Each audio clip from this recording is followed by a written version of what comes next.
Et bonjour, bienvenue pour cette nouvelle vidéo de l'actu, et non pas de l'actu du coup cette fois-ci, j'ai menti, on va parler de Altered, parce que cette semaine pas d'actu, comme on en était vachement moins de sorties, normalement il y a le nouveau microgame chez Matago, le son de pêche qui sort, mais le fournisseur n'ayant pas grand chose en stock, tout en rupture, impossible de commander chez lui, donc ça attendra un peu malheureusement. Donc on va vous parler d'Altered un peu plus en profondeur, parce qu'il y a pas mal de choses à dire en vrai, et le jeu est vraiment chouette. Du coup, lançons-nous dans le sujet. Altered, qu'est-ce que c'est? C'est un nouveau jeu de cartes à jouer, à collectionner, donc comme beaucoup maintenant, Magic, Yu-Gi-Oh!, Pokémon, Lorcana, Star Wars Unlimited, One Piece, et etc. etc.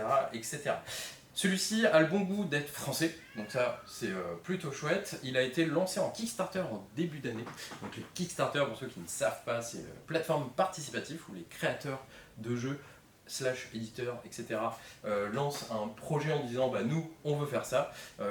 Si ça vous tente et ça vous plaît, vous pouvez payer à l'avance un certain prix, donc entre guillemets le prix du jeu, pour ensuite le recevoir quelques années plus tard. Donc Altered c'est en début d'année, record, hein, sur le podium du Kickstarter, ils ont levé 6 ou 7 millions d'euros, donc c'est quand même pas mal, le jeu était vachement attendu et une petite hype. Du coup c'est créé par un studio qui s'appelle Equinox, qui a été créé notamment par Monsieur Régis Bonassé. Pour ceux qui ne savent pas qui c'est le papa de Libellude, la maison d'édition de jeux de société qui a fait notamment le grand classique que vous connaissez tous, Dixit.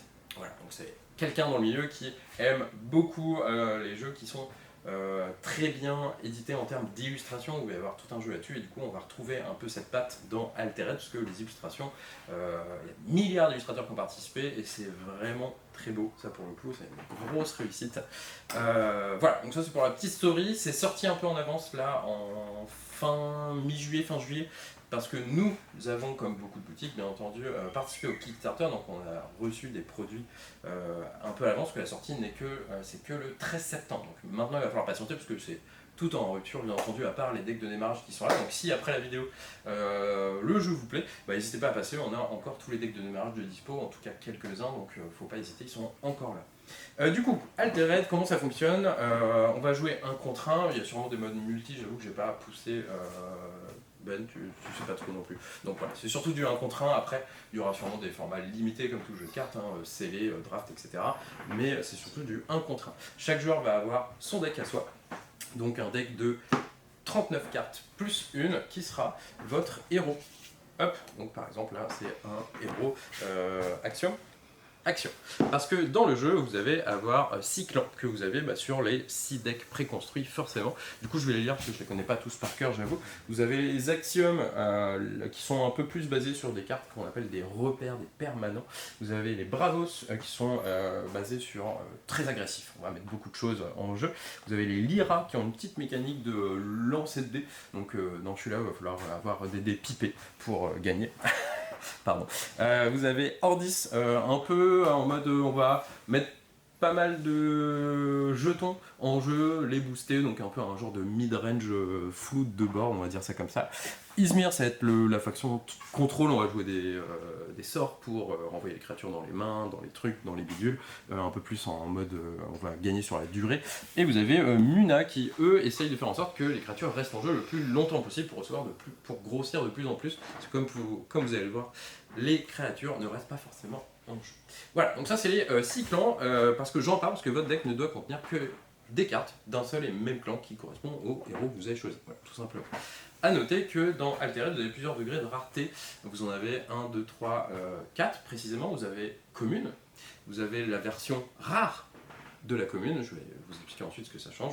Vous avez la version rare de la commune, mais transfuge, ça veut dire que vous prenez la commune, par exemple Axiom, et elle a une version rare, mais dans un autre clan. Donc vous pouvez avoir des cartes de clans qui apparaissent dans d'autres clans. Et vous avez ensuite les versions uniques des cartes, donc ça c'est la petite particularité du jeu. Vous avez des cartes qui sont uniques au monde. Vous pouvez ouvrir un booster, avoir une carte, et il n'y a que vous qui l'avez au monde. A noter, c'est pas des cartes qui cassent le jeu. Donc, c'est pas des immondes spoilers, vous pouvez dire ah j'ai tel unique, trop bien, ça je vais gagner quand je vais la jouer. Pas du tout, ces cartes sont un peu plus fortes, et encore ça va vraiment dépendre des cartes, mais c'est vraiment pas spoiler, donc c'est pas un souci. C'est pas comme dans plein d'autres jeux de cartes où il faudra allonger les billes entre guillemets. Quoi. Ensuite le deck building, parce que ça va être le truc assez cool j'ai trouvé pour la construction de votre jeu, il va y avoir pas mal de petites choses à respecter. Déjà c'est 15 rares grand maximum, donc ça va limiter le champ des possibles au niveau des rares. Et 3 uniques aussi au grand max, donc ça aussi encore ça limite l'impact des uniques si vraiment il y en a des trop tard, parce que j'en ai vu que j'en ai ouvert 5 ou 7, donc je ne connais pas tous les uniques forcément parce qu'elles sont uniques. Voilà, tout simplement. Alors comment ça se passe Altered? Ça va être assez simple, on va faire une succession de jours, de manches, mais ça s'appelle des jours. À chaque jour, on va jouer un peu à la Star Wars Unlimited à ce niveau-là. Je vais faire une action, mon adversaire va faire une action, je vais faire une action jusqu'à ce que les deux joueurs passent. Comment on gagne à Altered? C'est assez simple, ça va être sur ces petites cartes que vous voyez ici qui vont faire office un peu de plateau, parce que c'est un jeu de cartes à jouer à collectionner, oui, mais pour moi la sensation de jeu n'est pas vraiment une sensation de jeu de cartes à jouer à collectionner comme peut l'être Magic, Flash and Blood, etc. Ça va être un peu plus en mode jeu de plateau entre guillemets, parce que chaque joueur va avoir sur ces deux cartes qui sont opposées un héros et un compagnon. Votre but du jeu, ça va être de, au fur et à mesure de la partie, avancer ces deux jetons pour qu'ils arrivent sur la même case, qui se rejoignent. Le premier joueur qui arrive à faire ça gagne la partie tout simplement. Alors comment ça va se passer? Assez simple. Premier tour, les joueurs vont piocher 6 cartes. Hop, 3, 4, 5, 6.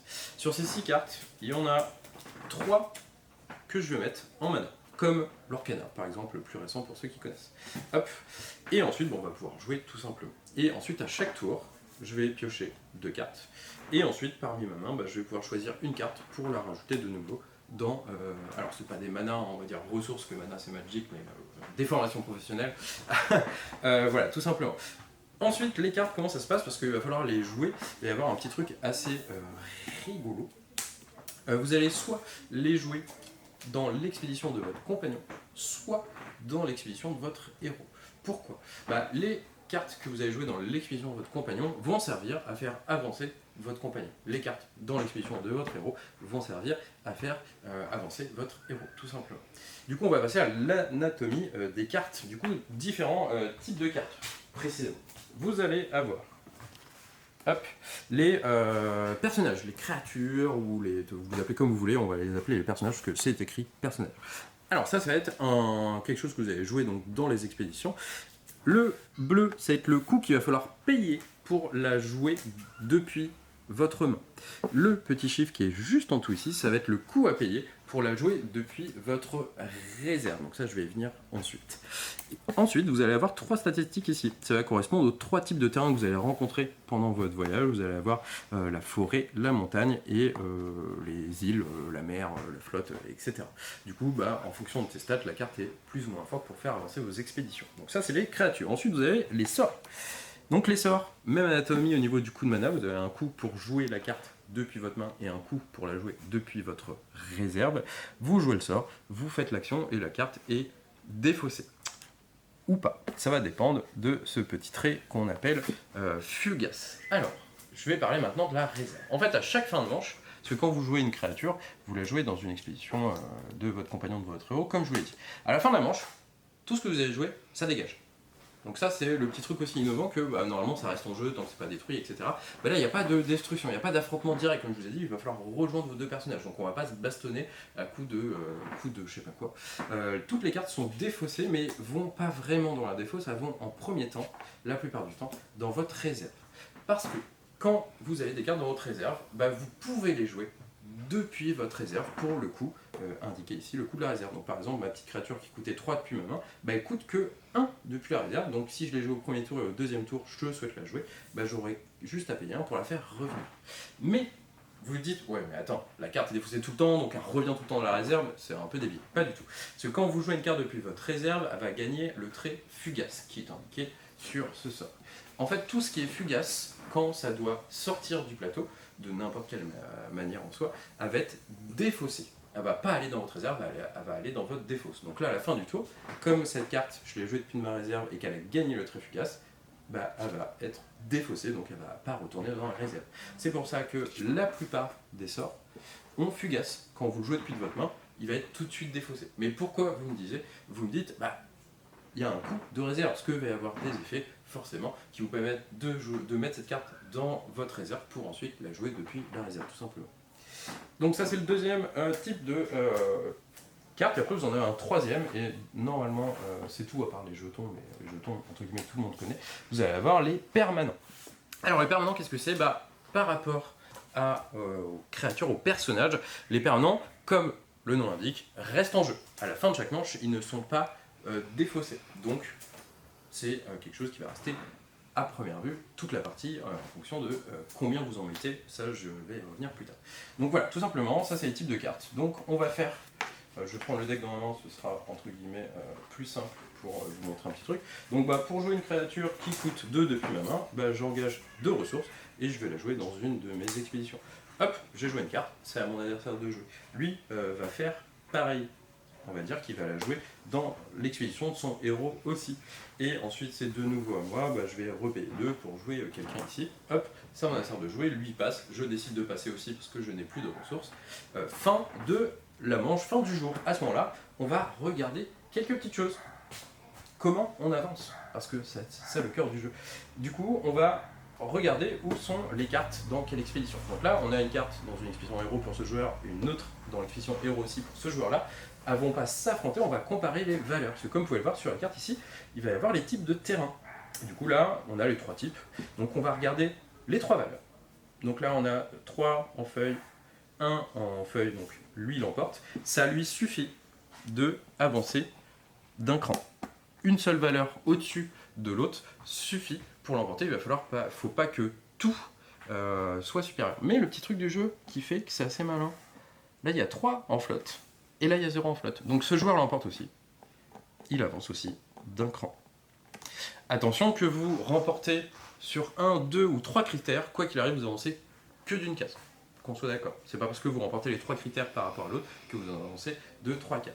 On a avancé sur une carte qui était face cachée, du coup, bah, on va la retourner. Les 2 joueurs sont ici. Au prochain tour, s'ils veulent avancer dans cette expédition, bah, ça se fera que par rapport aux statistiques sur le type de terrain montagne, tout simplement. À savoir que si on était dans cette configuration ici, hop, ce joueur ici doit avoir que la montagne de supérieur, ce qui n'est pas le cas. Il est à 2, lui il est à 3, bah tant pis. Mais par contre, bah, lui toujours, il est 3 en eau, 0 en eau, comme ici ça prend les 3 types, il suffit d'un pour que lui le rejoigne. À l'inversement, si on était comme ça, ce joueur en montagne à 3, il n'a que 2, bah du coup il avance, hein, sur la montagne il est bon, et lui sur le critère forêt, bah, il est toujours bon, bah, il va aussi avancer. Voilà. Tout simplement, c'est comme ça que ça se joue. Vous allez découvrir les types de terrain au fur et à mesure, sachant que pour le moment, il y a ces 3 là, qu'au début de la partie vous mélangez, vous mettez face cachée, donc vous ne savez pas à peu près quel type de terrain et où.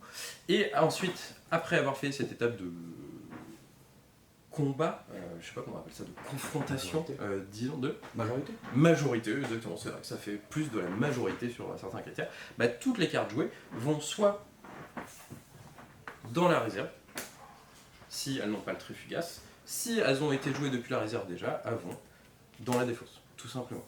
Sachant que, bah, comme vous avez vu, ici j'avais mis une carte, 2 cartes dans l'expédition compagnon et une carte dans l'expédition compagnon. Bah, ce joueur, comme il n'y a personne en face, il va aussi avancer là.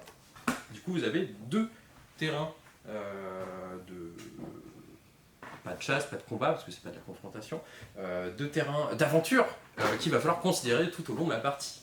A noter qu'à la fin de votre tour, si vous avez plus de 2 cartes dans votre réserve, il va falloir en défausser pour revenir à 2. Donc ça aussi, il va falloir y penser. Quelle carte je vais jouer de la réserve et depuis ma main ce tour-ci pour pas perdre des cartes qui partent dans ma réserve ou dans la défausse.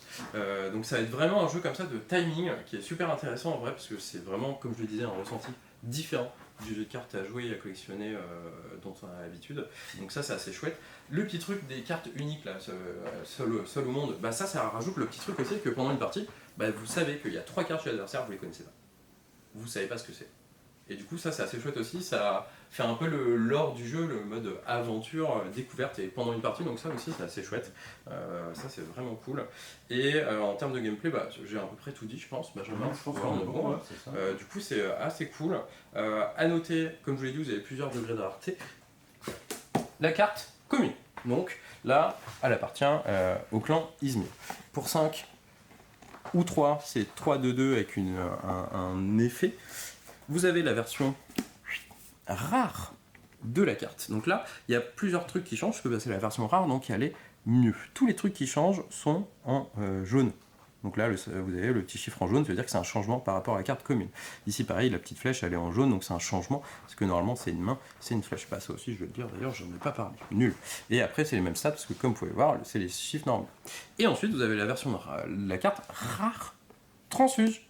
Et voilà, maintenant, c'est la carte commune en tout type. Vous avez la même capa, les mêmes stats, les mêmes coups de mana, mais maintenant, elle appartient au camp Bravos. Du coup, toutes les cartes peuvent se retrouver dans une des autres factions. Donc, à noter que une rare transfuge ne sera que dans un des clans. Vous ne pouvez pas avoir cette rare transfuge dans un clan Lyra et autres. Comme ça, j'ai regardé, pour le coup, j'ai vérifié, parce que je me posais la question pour le deck building. Voilà, tout simplement. Du coup, à noter les petites capacités, parce que je ne l'ai pas dit, du coup, ça tombe bien. Ça aussi, je l'avais préparé. Mais j'y pense pas. Les cartes peuvent avoir 3 petits symboles sur les textes de Kappa. Vous avez soit la petite carte comme ça c'est un effet que vous allez déclencher quand vous jouez la carte depuis la réserve. La petite main, bah simple, c'est un effet de carte que vous déclenchez quand vous la jouez depuis votre main. Et la petite flèche, bah, c'est un effet que vous déclenchez quand la carte arrive en jeu. Donc que ce soit depuis la main ou depuis la réserve. Donc en soi, vous ferez 2 fois l'effet si vous jouez 2 fois la carte depuis la main et depuis la réserve. Voilà, et après pour le petit teasing, j'ai ramené des petits uniques, parce que pour vous montrer à quoi ça ressemble quand même, parce que c'est assez joli, on va le dire. Hop. Et du coup, les uniques ont un petit liseré jaune comme ça. Du coup, il n'y a que moi qui les ai au monde. Vous êtes jaloux, hein? Et voilà, c'est Altered. J'espère que ça vous a plu. Si vous avez d'autres questions, n'hésitez pas à passer en boutique. On peut vous expliquer encore mieux, parce que là c'était un peu décousu sûrement. J'aurais pu faire mieux, j'imagine. Voilà, je vous fais des bisous. Un bon week-end ludique à vous et rendez-vous le 13 septembre pour la sortie officielle.